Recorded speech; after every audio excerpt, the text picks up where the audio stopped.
What is going on, everybody? Welcome back to another episode of the Motivate, Grind, Succeed podcast. You all saw the title. You see who's on the show. We have Christa Elza on the show. Thank you so much for coming on, Christa. A little I'm bit so of back. excited. Oh, absolutely awesome. As a little bit of background on her, she graduated with her Bachelor's of Science in Nursing in the year 2000, and she was immediately drawn into emergency medicine and was a trauma nurse for 8 years. She was beginning to experience working in this field in hospitals around the country, including New York City and Norfolk, Virginia. She earned her master's degree in nursing from Texas State University in 2018 and is a board certified nurse practitioner in family practice medicine. She was the sole practitioner in a clinic specializing in weight loss, hormone balance, and aesthetics. Ooh, fancy. During this time, she realized the toolbox of what she could offer for health solutions was way too limited for how she wanted to serve her patients, and she wanted a better way of helping women to achieve lasting health results. So, with that vision in mind, she began her journey with the School of Applied Functional Medicine, learning the root cause approach to personalized healthcare. And in August of 2020, she launched her own virtual health practice, Eliv Health, and is now able to provide help to women around the country via webcam. I mean, look what we're doing now. So perfect. Awesome. As a functional medicine expert, she specializes in clinically investigating underlying factors of fatigue, hormone balance, thyroid issues, digestive issues, and so much more. Christa uses breakthrough diagnostic testing that's rarely done in conventional settings to uncover the hidden cause of why women feel the way that they feel.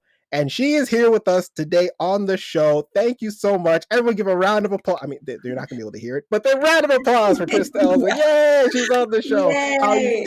How are you doing today? So good. I'm excited to be here. I love your energy. Totally here for it. So yeah, I'm excited to dive into to what can serve everybody listening in their health.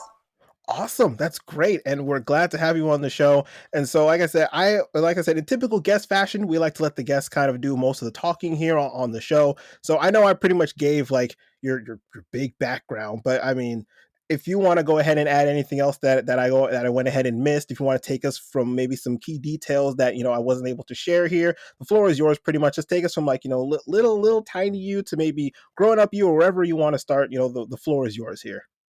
Awesome. Well, thank you. Yeah, I think from a very early age, I knew I wanted to fix the human body. I was just fascinated by it. And so growing up, I just knew I was going to go into medicine. I didn't know what that would exactly look like, but it's always been a passion of mine. And so, yeah, I took steps to go to nursing school and loved critical care. I get really nerdy on like fixing things that are fixable right away, right? And the Yeah. science behind that. And over time, I became a nurse practitioner. And really, like you said in the intro, when I was in that clinical setting, I just was realizing there's so much more to getting to a solution for people instead of band-aiding it with just strictly hormone replacement. Not that that's bad, but there's other options maybe before we go that route. And surely, if you're in your 20s, you should not be coming into my office saying that you're extremely fatigued. And yet, I would see people in their 20s, in their early 30s, who couldn't lose weight, who were struggling with their energy every day. And so that's what drove me to functional medicine. And my voice now is that I want people to know that they can be empowered in their health. They get to understand their own health better. They do not have to rely just on their primary care doctor, who maybe has a limited scope of their understanding of root cause, because we have to remember they're doing the best that they can. I'm not trying to put that down, but as somebody who's gone through Western medicine training, we are trained according to guidelines, which is also kind of driven by big pharma, right? So it's all kind of, and it takes a lot of time to change guidelines, and it takes a lot of research and things like that before gold standards get set in place. And so with that being said, very competent physicians sometimes have a very limited scope unless they are going outside and doing some studying on their own of root cause medicine, which is what I did. And so now I want people to understand that even if you have so-called normal labs from your doctor, and yet you just cannot hardly get out of bed, or you've got depression or you've got GI issues, or you've got hormonal situations for women who their periods are off. All of those things have a root cause. And when we really dive into that, and you're with somebody who's able to spend more time with you beyond 15 minutes of what's the symptom, let's give you this medication, Hmm. you really can live a more full, vibrant life because you feel good in your body and you can really set big goals for yourself, what you're grinding towards, what your motivating factors are. But we've got to feel good in our body first. This is true. Yes, I definitely 100% wholeheartedly agree. If you don't have the energy like from the start, like you're not going to be able to go throughout the rest of the day. I mean, it's kind of a kind of a I would say like kind of like a petty example, but if you only get like four or so hours of sleep a night, you're not going to have as much energy as somebody who has double that, like 7 to 8 hours. You're just simply not. And then if you get that consistently, you're constantly in a sleep deficit and in a rest deficit state, you're simply just not going to perform, and that's when you're going to have that fatigue, and then the extra, and then what little stressors that would normally not bother you might just seem a lot more monumental now, simply because you're not as well rested. So I definitely do agree with Yeah. what you're saying there. Yeah, and 100%. health foundations, I think we often overlook because we've seen it. It's kind of that one ear and out the other at this point, like since grade school, you've heard you've got to drink 8 glasses of water. Like we've heard these things, but yet when I talk to and meet with my one on one clients, they aren't doing the thing. So I think we could start there Hmm. with Absolutely. kind of going through the health foundations that they're free, they're accessible, and yet we just don't do it because we get distracted. We are so involved in our exterior world. We just want to not feel the way that we do, but we don't take time to really assess what's going on. And so I like to start with the silly sounding things. They're not sexy, they're not cutting edge, like breathing. Like Mm, when we are okay. looking at a computer screen or we are looking at our phone or when we're feeling stress, if you really pay attention, we're shallow breathing. We're not taking those good, calming breaths. And when you are, even when you're feeling tense and you're angry, if we would just turn inward and really utilize our breath, you would be like amazed the power that we have in just calming the breath down because it sends a signal to the brain. Number one, you get more oxygen to the brain, which is helpful for energy. It's helpful for everything that we need in our body.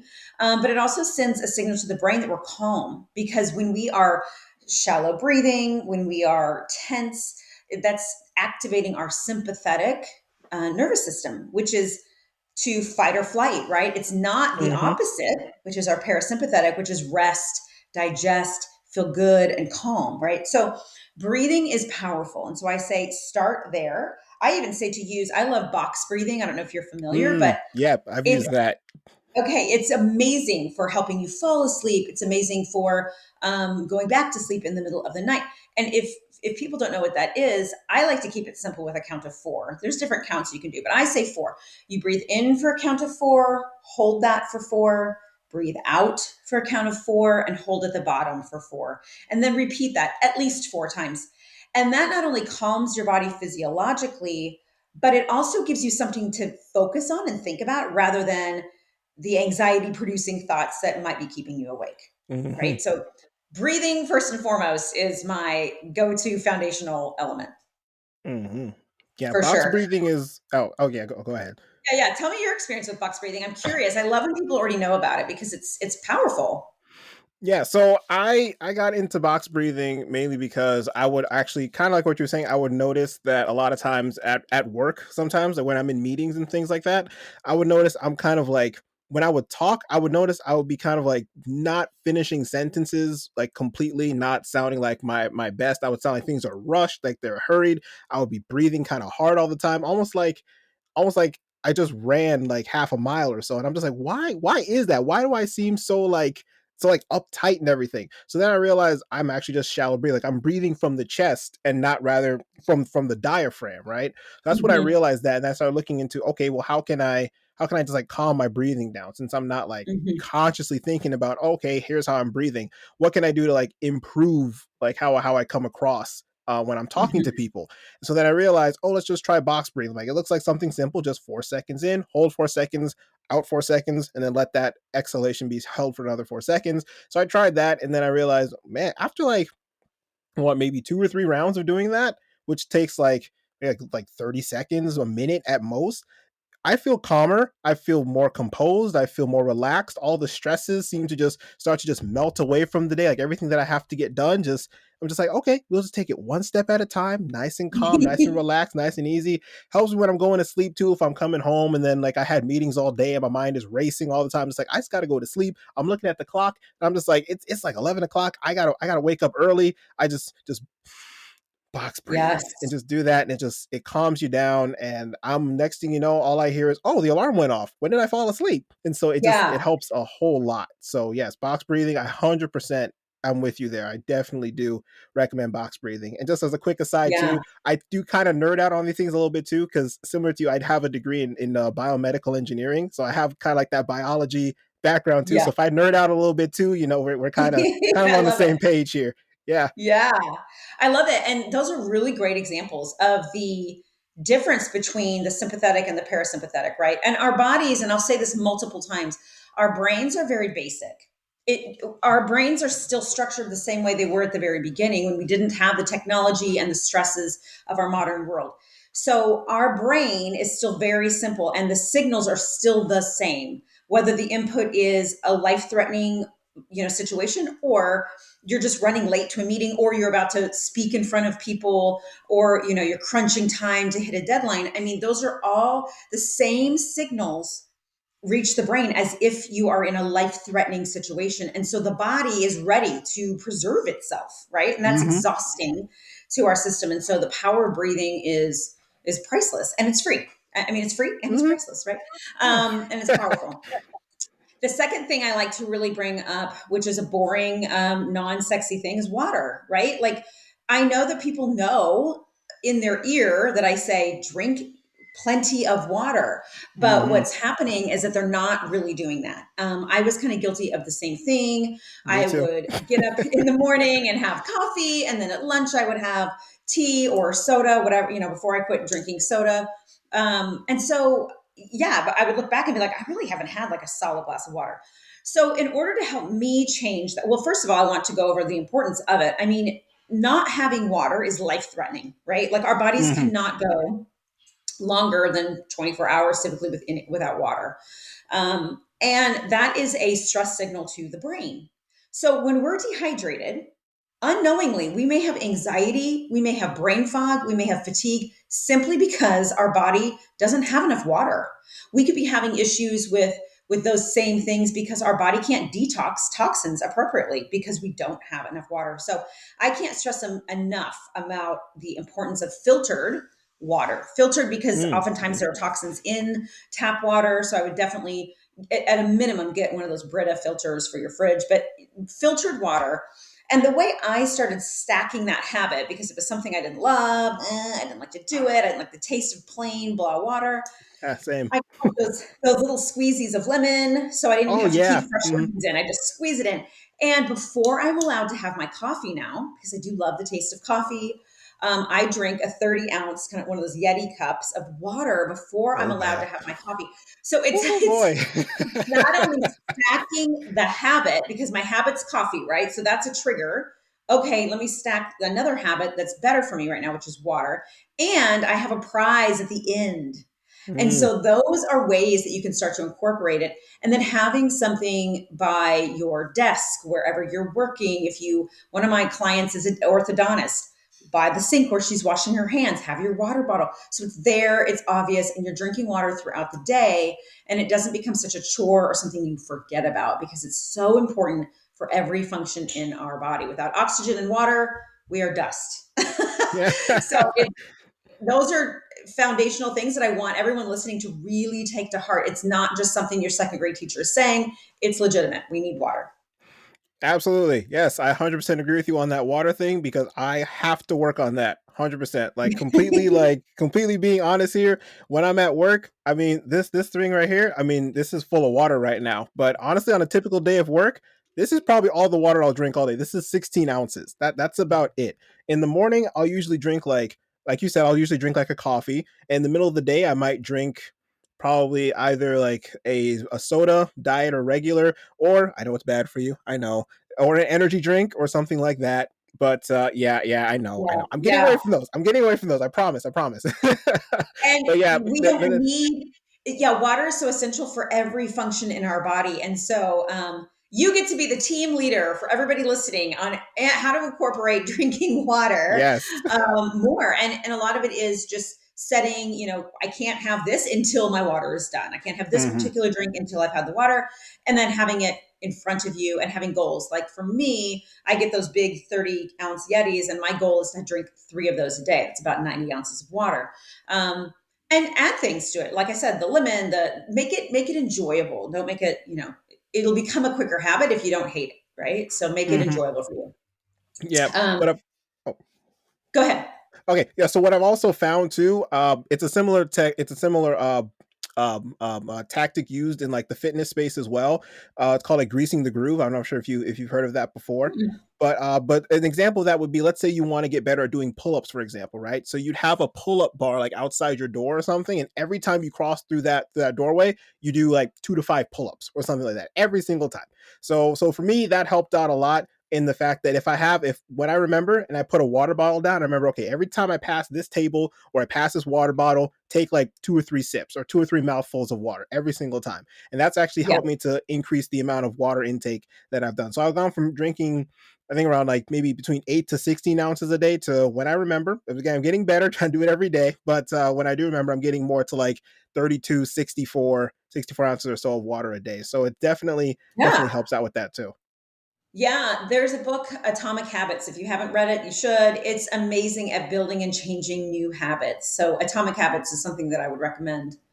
Um, And then moving forward with foundations, the next thing I would talk about is toxins that we can control.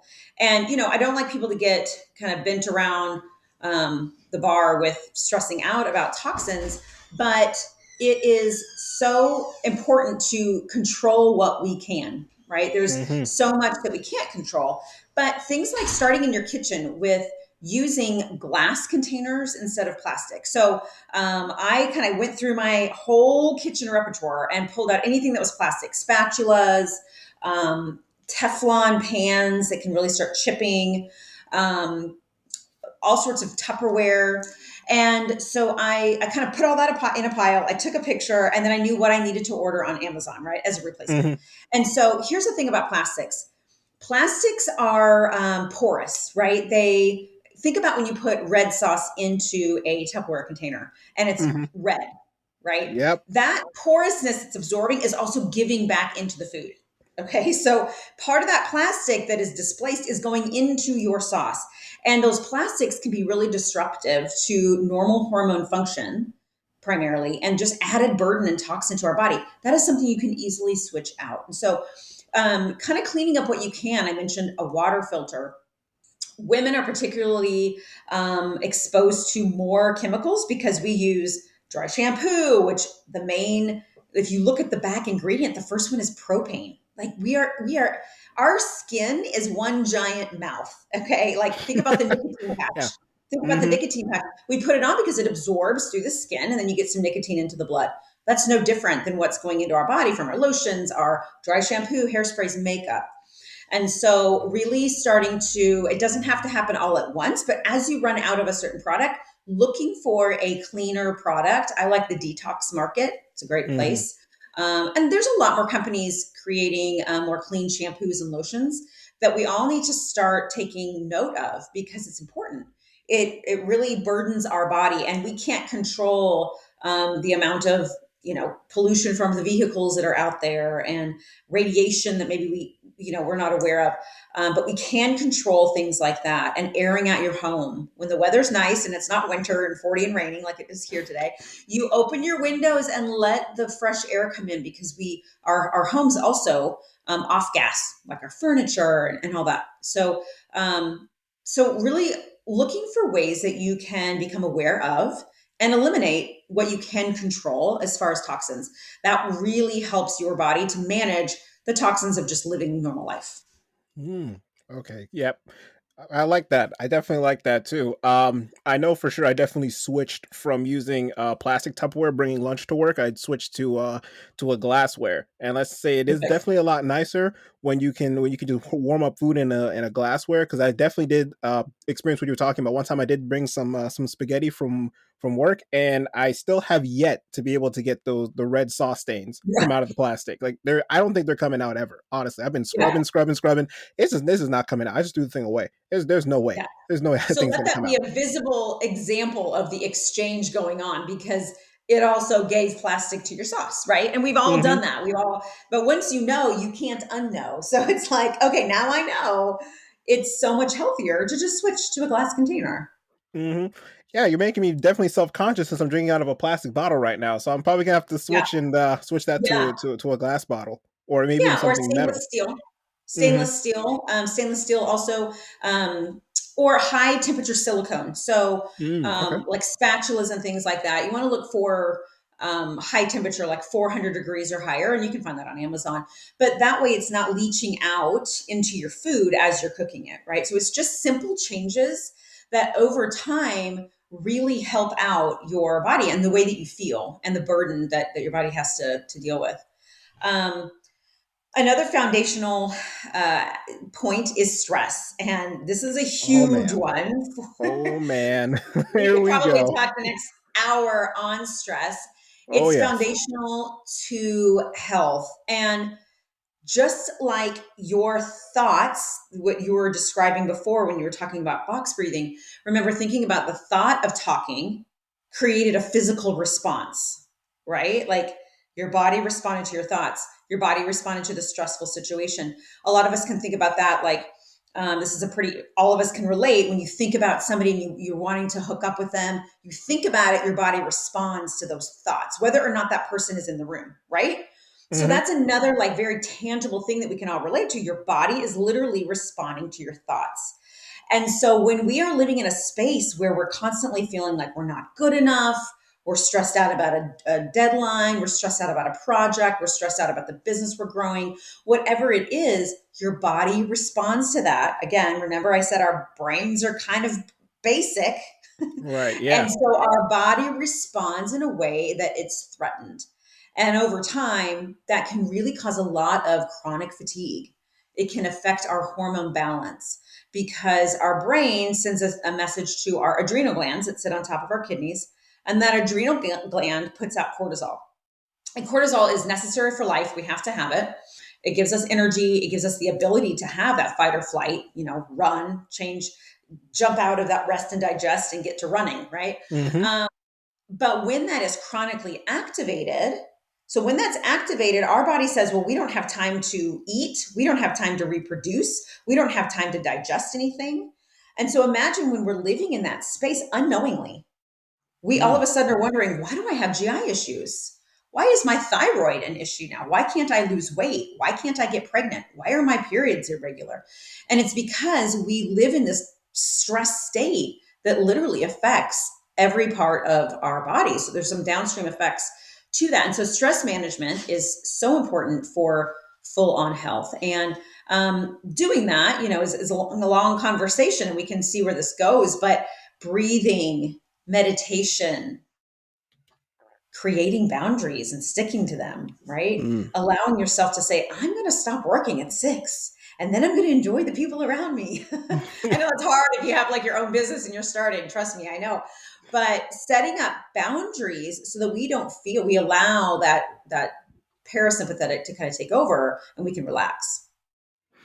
Very true. Yes, I do. I do definitely relate to that a lot because I know with when it comes to stress for me, definitely like if it's coming to work, I know a lot of times like I've noticed sometimes when I get stressed, I notice my breathing does. For example, my breathing will get shallow. I'll start to maybe like start to sweat a little bit more. I'll start to like I started yeah, so breathe shallow. I'll sweat more, and then I'll start to be like almost like hyper aware to like a lot of things Yes. that are going. Like I'll become how do I word it? I guess more easily distracted. Like things that I normally like if it was like a flickering light, usually I wouldn't really care about it. But now that if I'm ever stressed about something, now I see that and now I'm distracted by that. Or I hear like something drop over there and now I'm distracted by that. It's like and it is that fight or flight response that Yeah. kicks in, just trying to figure out where the perceived danger would be. Right. And even if there is none, it still happens. And not only that, but I realized that also it also messes with my amount of sleep too, or my quality of sleep rather. Yes. As I found that, when I'm stressed and I'm going to sleep, sometimes no matter how much box breathing I do, my mind is just racing too much for me to be able Yeah. to even focus on that. 'Cause every time I try to be like, okay, focus on the breathing, focus on the breathing. Oh, but I got this meeting tomorrow. Oh, I got to meet with this person. Oh, I got to do that. I got to do that. I got to do that. Focus on the breathing. Focus on the breathing. But you got to do this. But you got to do that. And next, I'm fighting with my mind for like 30 minutes, an hour, just trying to go to bed. Next, I'm seeing the clock and I'm like, it's like 12:30. Like Yeah. I need to be up at 5. Why am I still why am I need to go to bed. Yeah. And then I'm stressed about not being able to go to sleep. So that adds to that. And it's just, oh boy. And it gets bad. so Yeah, I so think yeah. you're definitely not alone in that. And I love that you're just describing that because I'm sure there's so many people that are like, oh my gosh, me too. And here's the dynamic of sleep. So in the evening, so our cortisol, the fight or flight hormone, it's really a master hormone of a lot in our body. Super important. We want it, but we don't want it to be out of balance.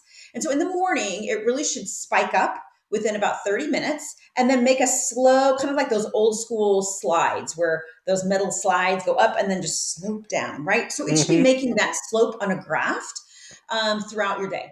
But oftentimes that doesn't work that way because of overproduction of that hormone. That biofeedback from the adrenals gets a little messed up and they think, well, if we're always here, maybe we need to quit putting out so much cortisol, or your thoughts right now keep it higher. Okay, so if that slope doesn't really go all the way down at night, then melatonin, we all know, like a melatonin supplement, really helps us sleep. It turns on our brain to sleep, right? But it can't be fully turned on if cortisol is too high. And so when we've kind of activated those thoughts and we're not calming down appropriately, melatonin really can't overcome that threshold to keep you asleep. And Okay. so, what I recommend is starting to dive into sleep hygiene. And so that means about 2 hours before bed. So, let's say you're planning on going to sleep, lights out by 11. So, by 9 o'clock, you want to stop looking at disturbing news. You want to stop scrolling if there's things that get you revved up, scrolling Instagram or Facebook, whatever. And you want to start to dim your lights in your home. So you don't want the bright lights on. You want to use lamps that are lower. If you do have to be on a computer, you want to be wearing blue blockers because it's that Hmm. blue light that keeps that circadian rhythm thinking it's daylight, right? We want to shut some of that down. And then I like to recommend to my clients just taking 10 minutes to stretch into your body, like brush your teeth, wash your face, do whatever your routine is. And then take 10 minutes of gratitude of just stretching, doing yoga poses if you know those. If not, just stretch whatever feels good to your body, slow breathing, and really having gratitude for the day, what you're grateful for, what you're give gratitude to your body. Pulled you through another day. Really having some self love and some reflection, and then getting in bed and drinking maybe some magnesium tea or taking a magnesium supplement can be very helpful. I recommend Okay. 300 milligrams of magnesium glycinate. That's the form that I would recommend. And Okay. that can be it's a calming mineral and most of us are depleted in it. So you can take some magnesium in the evening and then maybe read a book off of your phone. Something that gets you into that mode, making sure that your room is comfortable, it's dark. Those are all things to kind of ease yourself into it instead of rushing around, however the night sometimes looks for us. We're eating, we're shoveling our face. Also, don't eat 2 hours before bed because that's Yep. boosts our blood sugar that keeps you awake.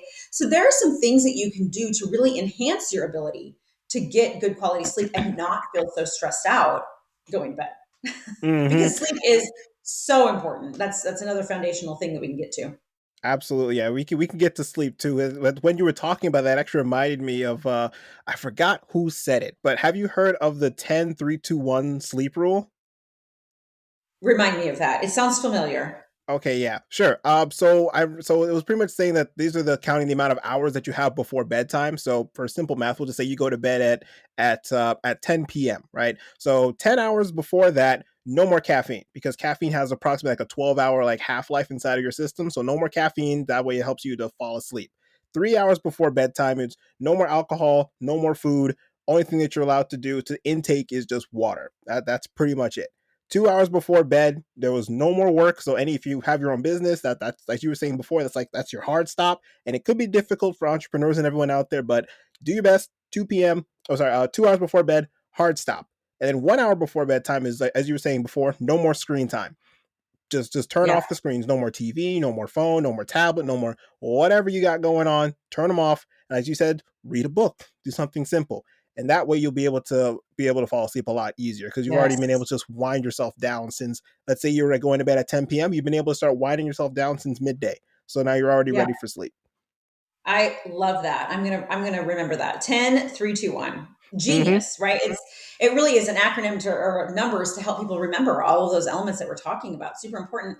And I didn't mention caffeine, and I love that. Some people are going to be more. It's just a genetic thing. Some people are going to be more susceptible to longer degradation of caffeine. So, like if you have 1 cup and you're already feeling it, you're probably a slower responder to breaking down caffeine. So those people, especially, like have your morning coffee and be done with it because it will keep Mm-hmm. you up at night. Don't have a monster drink at 3 p.m. because you feel tired. Man. Oh, Because all if right.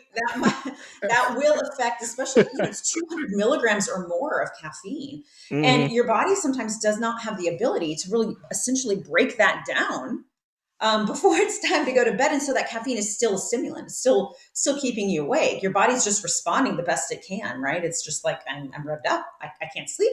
If my cortisol's up from all this caffeine you fed me at 3 p.m., the melatonin's not going to take over, right? Right. Yeah. And melatonin can also be a very beneficial, especially if you're struggling with sleep. Melatonin is has powerful antioxidant effects also, so it's really healthy for our body. And you can just start out slow, 1.5 milligrams, maybe 3, to see if that helps you fall asleep and stay asleep. Okay, got it. It's a I really good one. haven't ever had to try using like those kind of melatonin like gummies and those melatonin supplements at all, but I'll probably give them a shot if I ever have trouble falling asleep and box breathing is not quite working out for me. And Yeah. ensuring I didn't drink a monster at 3 p.m. Definitely not going to do that Yeah. anymore. Right. And this is where I love talking about foundations, because oftentimes we walk around and I see clients like, I don't know why I feel so bad, or I can't lose weight, or why I can't sleep, or why I feel such brain fog. Well, let's go back to the unsexy foundations. Okay. It's sometimes it's choices that we just have to make. You're not broken. Your body's simply responding to the environment that it's surrounded by, right? It's not Hmm. broken. It's just it's functioning in the way that we're designed. And when it's given a caffeine a dose bolus, it's got to deal with it, right? It Right. has to respond to your lifestyle. It has to respond to that. So it's important to understand that, like, what could this be? And this is kind of, I like to think of like a 2-year-old that just asks why all the time. Always ask why. Why do I think I feel this way? Why? Why?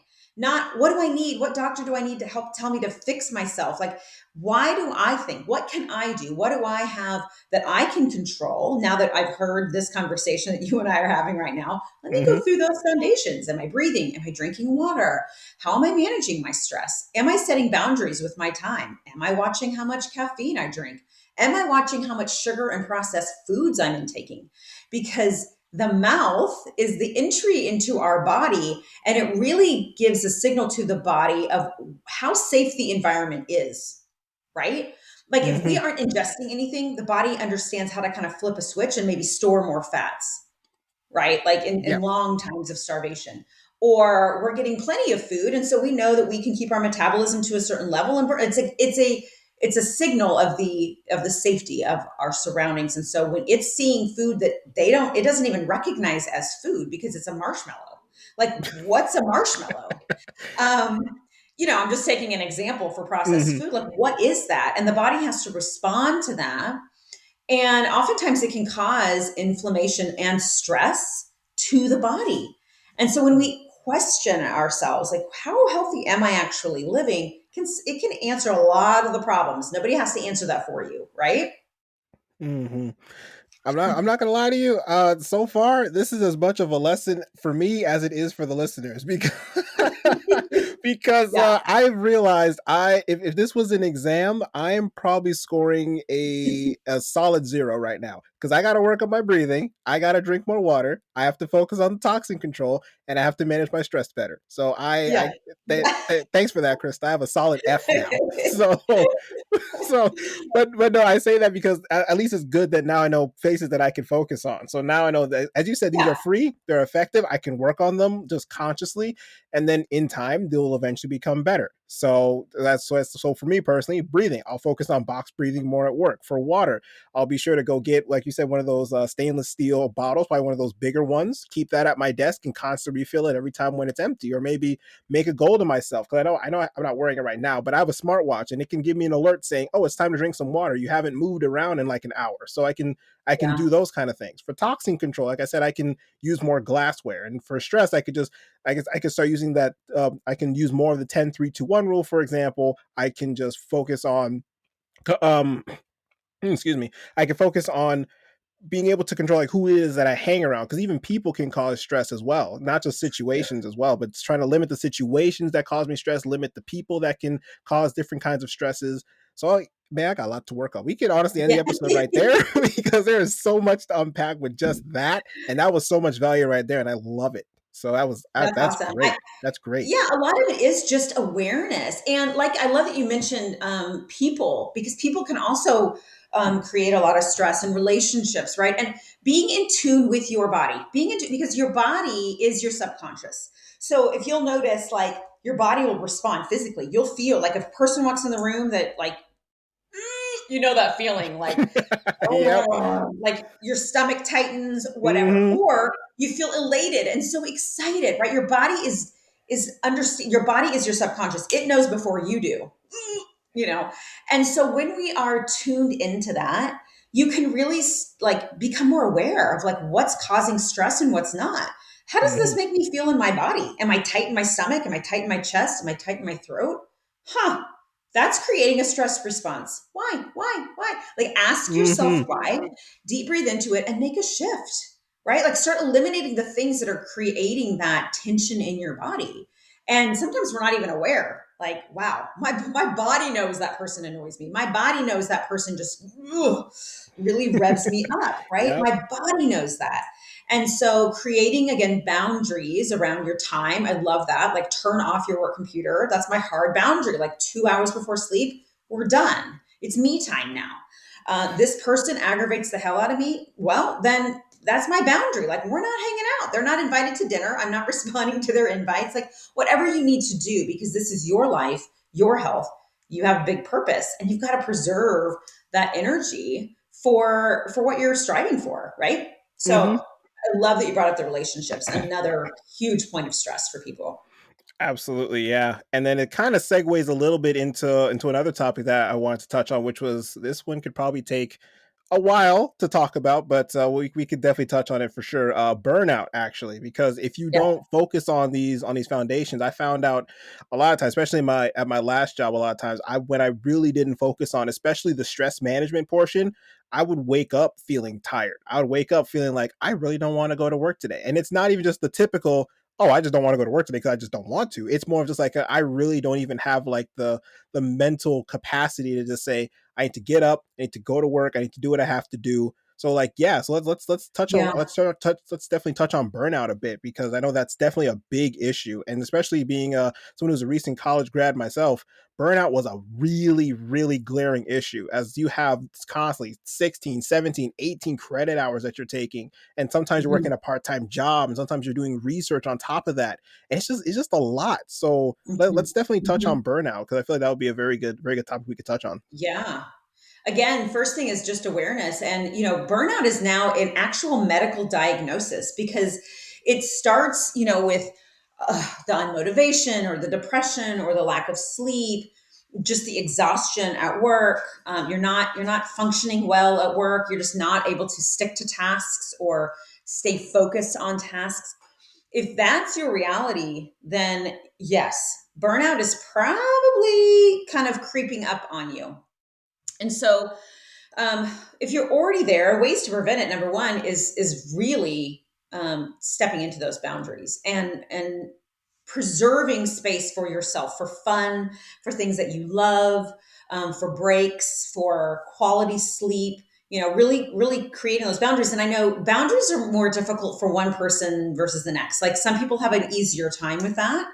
Um, and when we talk about boundaries, we have to kind of assess our own self esteem, our own self love, right? And Mm-hmm. when you're showing up for work and you're constantly giving, giving, giving, a good question to ask yourself is, do I feel like this is how I get my worth? Am I worth anything if I don't show up to work? Right. Hmm. Okay. And here's the thing, like, let's bring up somebody that everybody knows, Beyonce, right? Some people may be like, oh, she's so worth all of this stuff, right? You are Yeah. no different.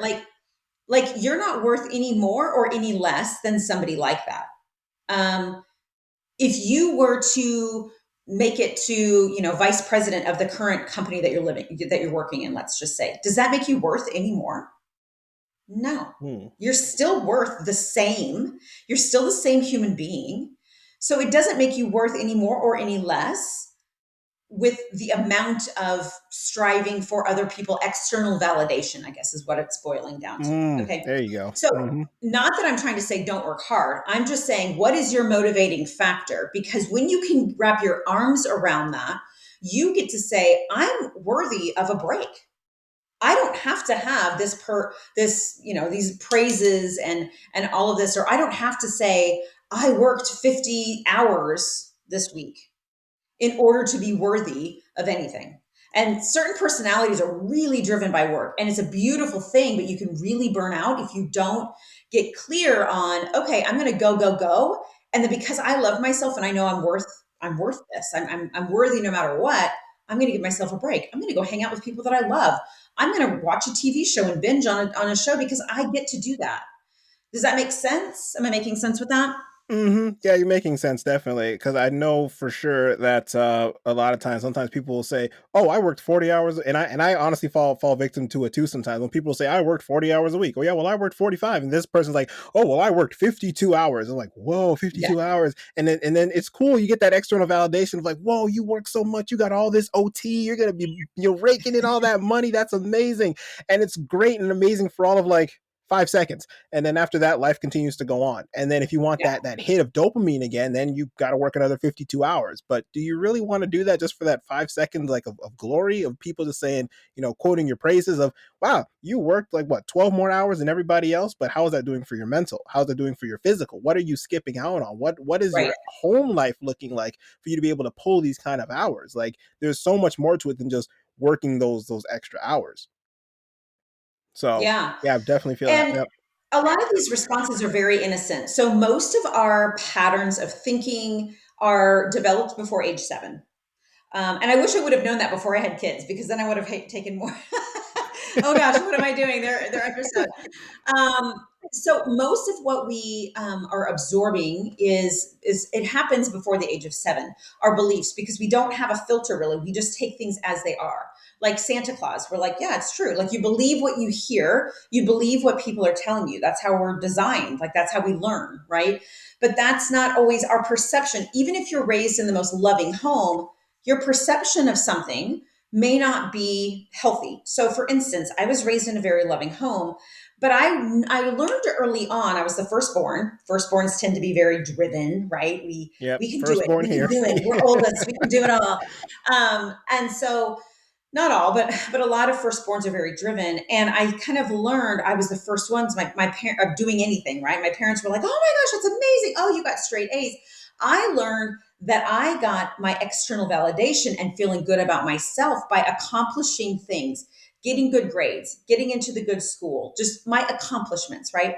So it was no fault to my parents, and yet it's something that I had a misunderstanding in my life that unless I was accomplishing more and doing bigger and getting another degree, expanding, then I was like not worth anything. I wasn't getting any Hmm. praise, right? Because I was relying on external validation to make me feel good about myself. And Hmm. I think a lot of people can probably relate to that. Unless my boss is praising me, unless someone's saying, like, "Oh my God, you worked all that time." If you are sourcing other people to make you feel good and worthy about yourself, it's a vicious cycle and you will end up burning out. And so again, Hmm. it comes to that being calm, within yourself, sitting with yourself. And a lot of times this takes a mentor, this takes work. Like, I'm not saying this is an easy thing, but I am saying it's available to you to Hmm. learn and to learn to love yourself and realize that you're enough regardless. And so that's going to help you create boundaries, do your job, do it well, but not rely on that to feel good enough about yourself. Does that make sense? Yeah, definitely. I can relate to that too. Because when I was a lot younger, like in grade school and whatnot, a lot of times I would get some of that external validation as well. It would be a lot of like, in second grade, I was that nerdy kid, that kid that just did like over above and beyond with all their multiplication and addition facts. And I was always the one when the teacher asked a question, I was the first one to raise my hand just so I could Yeah. get those two pretzel sticks. And I got those like Right. that external validation. I thought, okay, as long as I'm doing this, as long as I'm pushing for it, as long as I'm doing my thing, as long as I'm getting the right answers, I'm doing good. Like I'm doing something good in school. Like this is definitely like a big thing for me, right? Like Yeah. it's huge. And so when I got, I would say probably to maybe like high school, maybe a little bit earlier than high school. And then I realized that same mindset of like me doing this and trying to be, that quote unquote overachiever in class and everything to get that motivation, that validation. There were not only other people who were like that, but at the same time, like I kind of questioned, as you said, why am I seeking this validation externally? Because when someone didn't congratulate me, I was feeling some type of way. Like, did I do something wrong? Was that not like appropriate to say? And I started questioning everything that I was doing and wondering like, huh, I wonder why this person didn't give me the validation that I Yeah. was anticipating, right? And I was kind of creating like a dependency upon it, which as I got older, I realized that's very unhealthy for me to create a Mhm. dependency on other people telling me congratulations or good job. Now, as I say this isn't to say like you should never receive any kind of congratulations externally. Of course, you obviously should, and you should Right. be rewarded and acknowledged for the good things that you do in life. But what I'm kind of getting at, and what I kind of came to the realization of, was is that you can't rely on it for that to be your sole factor behind what it is that you do. Like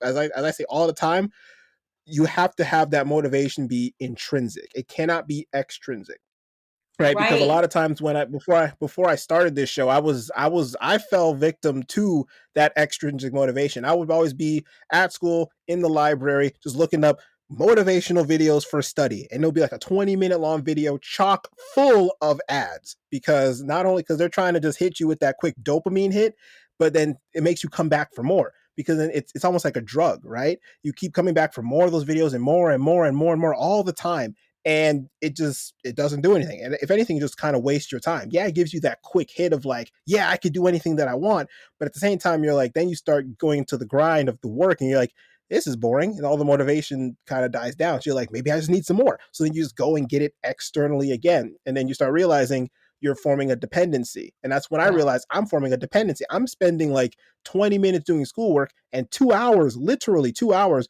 watching motivational videos, which I could have been spending 2 hours doing my schoolwork and 20 minutes, maybe even hyping myself up to let myself know, hey, I can do this. I can get this Yeah. work done. So that's when I find out it has to be intrinsic motivation, right? You have to have this, you have to Right. want it for yourself more than anybody else wants it for you. I love that. It's powerful. I mean, what you're saying is powerful. We can't control anybody. We cannot control any circumstance. Most of the time, we can't. There's so much out of our control, and relying on someone to tell you how you're going to feel about yourself is disempowering. And so, to empower yourself and to really be able to step into, I love myself, I love my life, I value my health, that all comes from understanding that we have everything we need within ourselves. We don't need mom and dad to say yes, you're amazing. We don't need our boss to say that. Just like we don't have to be affected by someone not saying what we need, right? So I love that Mm-hmm. example. It's so true. When we rely on other people, we lose our power. We give our power to them, and and that is key when we talk about burnout, because you've got to get right within yourself to understand and value your health and prioritize yourself. And again, it's not easy. And when we've had patterns that developed ingrained in us as a child, they're innocent. It's an innocent response, right? It's like, oh, Hmm. well, if I do this, then I'm loved, then I'm still part of the pack, right? Like I'm still Right. included. I'm still validated. I'm still here. It's an innocent response. And I think when you can recognize that and say, first becoming aware that that is activating in you, like becoming aware, that is true. If people don't validate me, if they don't say I'm good enough, then I don't feel good enough. Hmm. And giving yourself some space to kind of sit with that. Super important for burnout. Now, if you find that you are already burnt out, like you just cannot function, your energy is in the tank every day, um, I think it can be really helpful to get testing. I definitely I do test a cortisol test, a saliva test throughout the day, where we can really look at those adrenals and take a look at that and see, like, well, how has that biofeedback kind of dampened from the adrenals to the brain? Because it's just been on fire for 5 years. That it's kind of like, well, this ain't going anywhere. So we're going to start preserving ourselves and shut down a little bit, like quit putting out that cortisol. When we don't have that potent cortisol and a healthy response, like I said, that slide, then we start to feel a lot of fatigue and depression and lower sex drive and maybe lower, dysfunction in our hormone cycle for women, weight gain, all of those things that can happen physiologically when we've been living in the space of chasing the carrot for too long, Hmm. right? Like, gotta go, gotta go, gotta go. It's stressful. It's stressful on your body when you can't sleep because you're thinking about work, or you're thinking about, did I say something wrong in that meeting? Oh my gosh, what do they think of me? That post-social anxiety. Yeah. If that's keeping you up, you're not getting good quality sleep, which means your body can't rejuvenate and do what it's supposed to do in our sleep. Hmm. And I know in a past interview that I had, we didn't even touch on this topic per se, but a point that he mentioned definitely came back, and he was talking about when you're setting your focus and when you're setting your goals and what you're trying to do, you always want to be looking forward instead of looking backwards, right? Because you only look Mhm. backwards to focus on the lessons that you've learned, right? And so I kind of Mhm. attribute that to like driving a car, right? Like when I'm driving to work, right? I mean, I could drive to work looking backwards all the time, but that is not wise. I can guarantee you within 5 minutes I'm getting to a car accident because that is not wise. Why am I looking behind me? The only reason why I should be looking behind me is to see, okay, I came from there, or just to take a quick glance in the rear view and say, okay, just for a quick spatial awareness of like, okay, this person's behind Yeah. me, that person's to my back left, that person's to my back right. When I'm on the highway, that person might be passing me on the side. That's the only reason why you should be looking behind you. Otherwise, your eyes are glued forward to where you need to go. So Yeah. when I realized that when I was driving, and I was like, so why all the times then in life do all of us, me included, always tend to look back at like our failures when all the time when we're doing things we're always looking forward. When we're walking we're looking forward, like you and I right now talking to the screen, we're looking forward at the screen, right? Like I'm looking forward. Into when we plan forward, we don't plan backwards. I know these are like petty Mhm. examples, but at the same time it's like, why is it then that when we always focus on like our own personal lives, then that those tend to like self sabotage, right? Like we always focus on the failures. We always focus on what we didn't do. There could have been a million and one things that went right today, but all we Yeah. focused on was, oh, I maybe tripped going up the stairs. Like, and that's all Yeah. you focus on. Like you didn't break any bones. No one saw. Like you got to your meeting, you did your meeting, you were a god at that meeting, you were just fine. You rocked it. Everything else went fine. You went to the store, got everything you needed, got home. If you're married and with wife and kids or whatever, they're all happy to see you. You got wonderful dinner, you got good sleep, but all you're focused on is, oh man, I tripped going up the stairs. And that was all of like what, 5 seconds out of the who knows how many minutes we have in the day. What is it, like 1440 in the day? And you focused on 5 seconds worth? Like Yeah. why is it then that we focus on those and self-sabotage? When I started realizing that, I realize this kind of comes back to what you said before of like our brains really haven't evolved much, and we focus on more just like trying to preserve like what we're doing, and our brain is actually, what I found out, is not wired for us to get success, whatever that may look like to you. It's more wired as a preservation and a protective mechanism, which is why the fight or Mhm. flight response is a thing, right? When we perceive something, we're ready, we're on high alert. And when it's the same thing when it comes to day-to-day life, right? Like we're focused on what could go wrong, what can go wrong, and we try to plan for that instead of focusing on, what can go good, what can go well today. So that's just what I Yeah. focus on. Yeah, and I like to even take that a step further and say, the past and the future sometimes cause anxiety. And so the more we can get into that meditative or present moment, because that's really all we have, right? We don't really know what the future is going to hold. Yes, we have to plan, but there are definitely times that we need to create more space in our day to day of like, I'm here.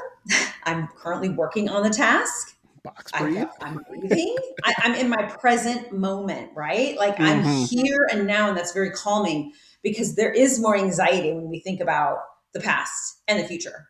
And so the present moment is really all we have, and it's powerful.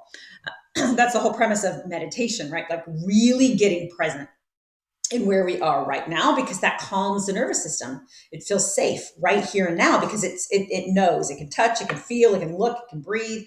And so we can tolerate this, we can handle this. It's the stories we tell ourselves about the future or the past that sometimes really rev that up, right?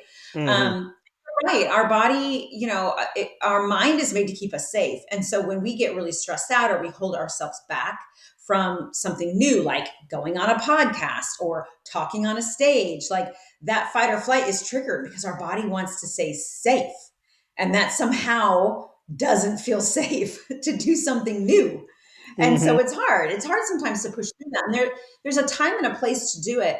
But if you're finding yourself constantly, chronically in a space where you're feeling that stress, eventually it will lead to burnout, right? I mean, Mm-hmm. it just will.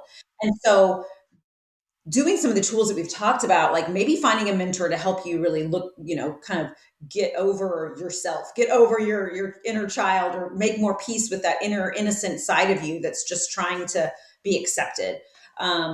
Utilizing box breathing, being more present in the moment. And then I like to incorporate some supplementation. I love adaptogens, ashwagandha. I don't know if you've heard of it, but Mm-hmm. ashwagandha Yep. has gained a little bit more popularity, and it's really great at calming the system down. And it doesn't make you drowsy or anything like that. It just kind of meets you where you are and helps you kind of take the edge off of irritability or being revved up. So Mm-hmm. that can be really, really helpful. Yep. Um, Absolutely. but for those of you who feel like you're in burnout, sleep is of utmost importance. Like really taking time to allow yourself a good solid 8 hours of sleep, and then really honing in on some of those foundational things like the breathing, water. Try to remove any kind of source of stress. Eating better, diet doesn't have to be overly complicated. It is, did this come out of a pantry in a factory or did this come out of the ground? Very Mm. easy question to ask yourself. And so start eating more things that came from a source that is natural, right? Fruits, Mm-hmm. vegetables, proteins, making sure that you're eating a balanced diet, because when we're not, again, that just reinforces that stress response. And if when we're healing burnout, we've got to treat ourselves gently. We've got to say, this is priority right now. And we didn't get there overnight. And so burnout, we can't expect to be done in a month.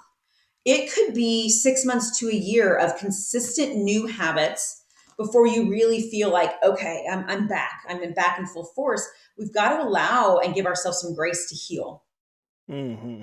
Absolutely, yeah. I definitely have to focus on eating my fruits and veggies because I do not like vegetables whatsoever. Mhm. But I definitely have to focus on adding those definitely back into the diet for sure. Because I mean, the fruits, yeah, I could do well with the fruits. Protein, oh yeah, I got that down. That's no problem. But I mean, but like the Yeah, vegetables, yeah, I definitely have to add those in.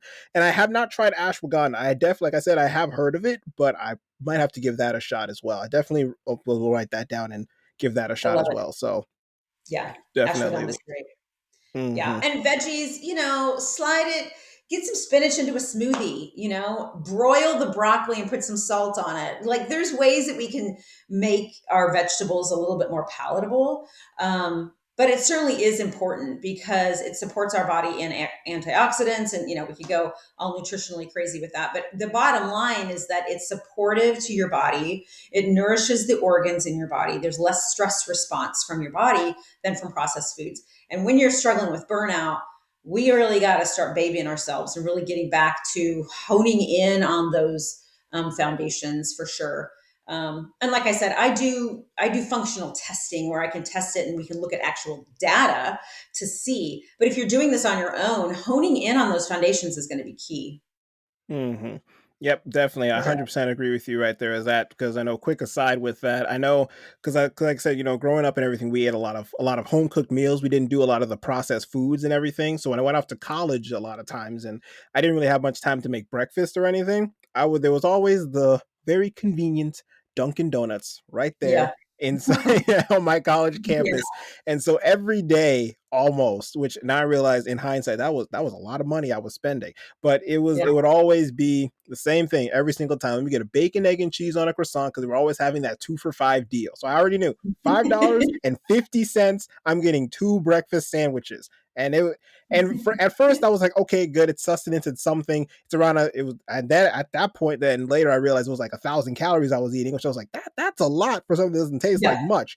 And then Yeah. eventually I realized, okay, I'm spending like $25 to $30 a week just on breakfast food. So one, Yeah. this is expensive. I'm a college student. My pocketbook can't handle this. And number Yeah. two, I don't think this is healthy for my stomach. So I took like a little Dunkin' detox, so to speak, and I didn't eat it for I didn't eat it for like a month. I didn't touch Dunkin', and I knew also I needed to take a break because every time I went into the line, they saw my face and they were just like, "Oh, the usual, right?" I'm like, "Oh yeah, I Yeah. got to stop coming here because they know my order like the back of my hand. All right, I got to Yeah. stop coming here." So I did that for about a month, and I must say I did feel a little bit better. It was I don't know if it was a placebo or anything. Maybe because I was just again maybe because I was used to always eating home cooked meals all the time. But I did notice that after I went on that month detox from Dunkin', that one day I was just like, I'm really hungry today. I'm just grab this sandwich really quick, just one time. That's all I'm gonna need. That's all it's gonna take. I ate it and I felt horrendous all Mm, day. I mean, my stomach was hurting. I felt like I was like my stomach was just cramping. It was like it was just contorting and just it didn't feel good at all day. I yeah. felt honestly like I had to just puke all day. It was really bad. And I was just Yeah, it's like, how? interesting. Yeah, we get used to feeling a certain way. It's Mhm. like our body gets used to feeling like garbage. And then when we remove what's in the way, we're like, I didn't even know I could feel this good because we're so Mhm. used to feeling a certain way. And I think about that like with alcohol. Last year, I spent 90 days of completely alcohol free.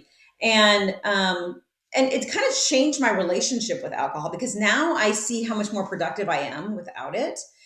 And so when I do drink more in moderation, even I feel the impact more. I'm like, wow, there's a big difference between me and my ability to function and show up and feel good in my body and have energy versus when I have some drinks and the next day I'm just more foggy headed, right? Sometimes when we remove for a while and we reintroduce it, you're like, okay, now I can really feel that effect on my body. Oh I yes. can really feel that bacon, egg, and cheese croissant today.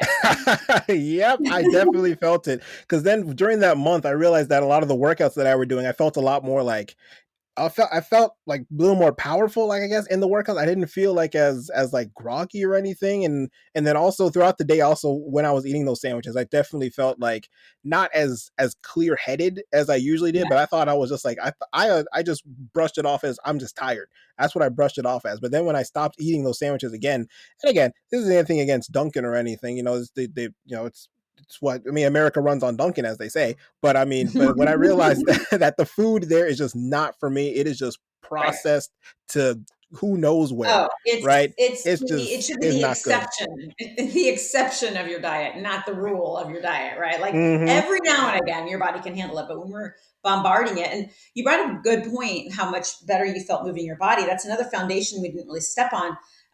But walking, even if you're one of those sedentary people that's at your desk and you're like, oh, I'm not in shape. Don't feel like you have to go from zero to working out an hour with weights, right? Like moving your body in any sort of way is a start. And it does wonders to elevate your mood, to re-energize you, to you're breathing in, you're breathing in fresh oxygen. So moving your body can be really helpful, just in your health, but it can also be helpful with burnout. And then let me touch on this too with workouts. Mm-hmm. If you are thinking that you have burnout, that you just have no energy, um, two things when it comes to exercise and diet. Number one, make sure you're eating enough. I know some people, when they're stressed out, they're not eating enough. And that is a stress because when your blood sugar kind of dips down, the adrenals, once again, have to release that adrenaline to get your blood sugar up again, right? So that's another Hmm. stress on your body. So it's not only eating healthy foods, but making sure you're eating often enough, like really nourishing your body to keep that blood sugar normalized. And then when it comes to workouts, you don't want to be doing HIIT workouts all of the time. Those are very taxing on the body. They have their Hmm. place. They have a time and they have their place. But if you are experiencing burnout, you're doing more harm than good. And so, if burnout is where you think you're at, I would definitely be doing more 30-minute walks, doing yoga, doing some steady state, moderate aerobic exercise, lifting weights, but not overtaxing, not over exercising. Because again, exercise is a stress. And so, we really need to take care of ourselves and balance that out, especially if you're experiencing burnout. Definitely. I definitely agree with that too, because definitely doing list cardio, which I think what you were touching on, which is also known as low intensity steady state. Definitely Mhm. doing that cardio. A lot of people they try to contrast HIT versus list, and for people who've never heard of it, HIT is high intensity interval training, and list is low intensity steady state. So list would be like maybe going for a walk or going for a casual hike, while HIT are those workouts that are designed to be short in length, like 20-25 minutes tops usually, and they're designed to spike your heart rate up to like its max heart rate, right? So Right. someone as me who's done both, definitely, and who has experienced a little bit of burnout, I must say, especially in college. The list workouts was just walking around. Like when class was done, normally I would go to like the library or to like my little studies place, and I would just start cranking out work. Some days I would just say, I ain't doing that today. I'm just gonna walk like around campus. No destination, no goal. I'm not trying to get anywhere. I'm not even trying to sightsee. I'm just trying to walk. I'm just trying to relax. I'm just trying to just clear my head. And then when I do that for maybe 20, 30, 40 minutes or so, which sounds like a long time, but when you're just in the zone, and as you say, going back to just being in the present moment, just focusing on, I'm just walking. I'm going to cross this street, one foot in front of the other, cross Yeah. this street, just turn right here, turn left there.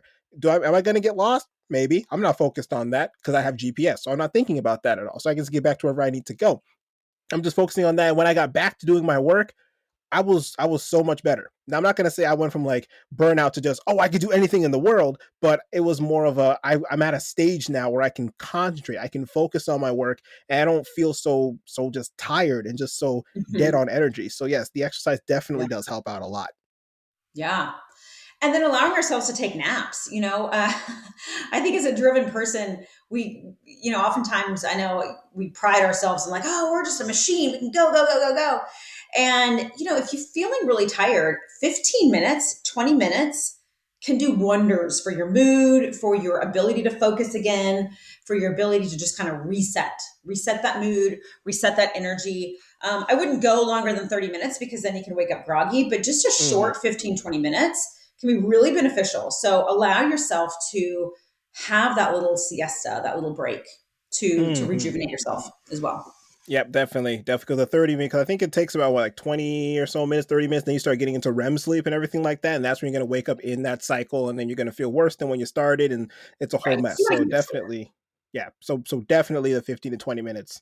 I agree 100%. Those do help. I definitely have to make sure I set an alarm though, because I'm the person, if I don't set an alarm, Yes. I'm going to say, I'm just going to Yes. close my eyes for 15, 20 minutes. And then 5 hours later, now I'm up. I'm like, oh Yeah. gosh, I was supposed to sleep for 20 minutes. Now it's 5 hours. Yes. Now, granted, I feel better, but still 5 hours. I'm just like, Yeah, you need to oh set an no. alarm. I agree. But that can be a really great boost to, just get your mood back on track and your energy and your focus back on. So, Absolutely great. So thank yeah. you again for talking about that topic. That definitely I feel like hits really well with the audience that I have on this show. So I know we're getting to a little bit of a closing time here because we're getting past that hour mark here. But is there any closing comments, closing remarks that you'd like to give to the audience? Any kind of call to action here of what you want them to take away from this episode? Yeah, the biggest thing is I just want you to understand, and I'm reiterating this, that you get to be empowered in your health, right? Like you don't have to rely on a doctor, and you don't have to be disheartened by your doctor saying, well, your labs are normal and there's nothing else we can do. Like, I don't know, try to sleep more. You get to be empowered. And And so taking action, finding that mentor that you really resonate with to help you really tap into your own self love, or finding a practitioner like myself who will help you get to the root cause of why you're tired or why you're burnt out or how to heal burnout, right? Like there are options. My biggest statement is that your body's not broken. Your body is beautiful. It can heal. It's just a matter of figuring out what the root cause of the issue is and going there and not band-aiding it, but really getting to that source. And just know that there is help out there, and be empowered in your health, right? Like own your body, love yourself. It's important. Whatever you're on a mission to do, we need it. I think about my kids, they love hot pockets. And I thought the other day, what if the inventor of hot pocket didn't like do the work, didn't do the scary thing, didn't like try to get the money together, didn't promote the hot pocket, we wouldn't have the hot pocket, right? Like we're all so important. And whatever you're brewing, whatever you're working towards, your impact is powerful and it's important, and we need you. So I'm here to help your body stay on track so that you can wake up every day, feel alive, feel joyous in your purpose. And yeah, that's what I want everybody to know, that your body is powerful and you can be empowered. Absolutely. Awesome. Absolutely awesome. And one more thing before you go, what is your call to action? Where do you want people to find you? Like after they listen to this episode, what do you want them to do? Websites, books, other shows? Like what do you want people to do after listening to this? And they're like, I really like her. I want to get some more information. I want to definitely work with her. Where would you like people to go after this? Yeah, I would love to hear from anybody that is seeking out bettering their health. And I'm most active on social media. So you can find me on Instagram. My handle is at Christa Elza, one word, just my first and last name. Same on Facebook. I'm Hmm. pretty active on both of those. And that is the best way to send me a DM. Send me a DM and we can get connected that way. All right. Awesome. Sounds good. I will definitely leave that in the description below. So you all can, if you all are watching on YouTube, you all can click that. Or if you all are listening and you are driving, please do not enter that into your phones right now. Wait till you get to a safe spot, park, and then you can look it up. But That's again, right. thank you very much, Krista. I very much appreciate having you on the show. And everybody who is listening, thank you all so much for tuning into another fantastic episode of this podcast, Motivate, Grind, Succeed. I'm your host, Rashawn Heiliger, and I will see you all in the next episode. Take care, you guys.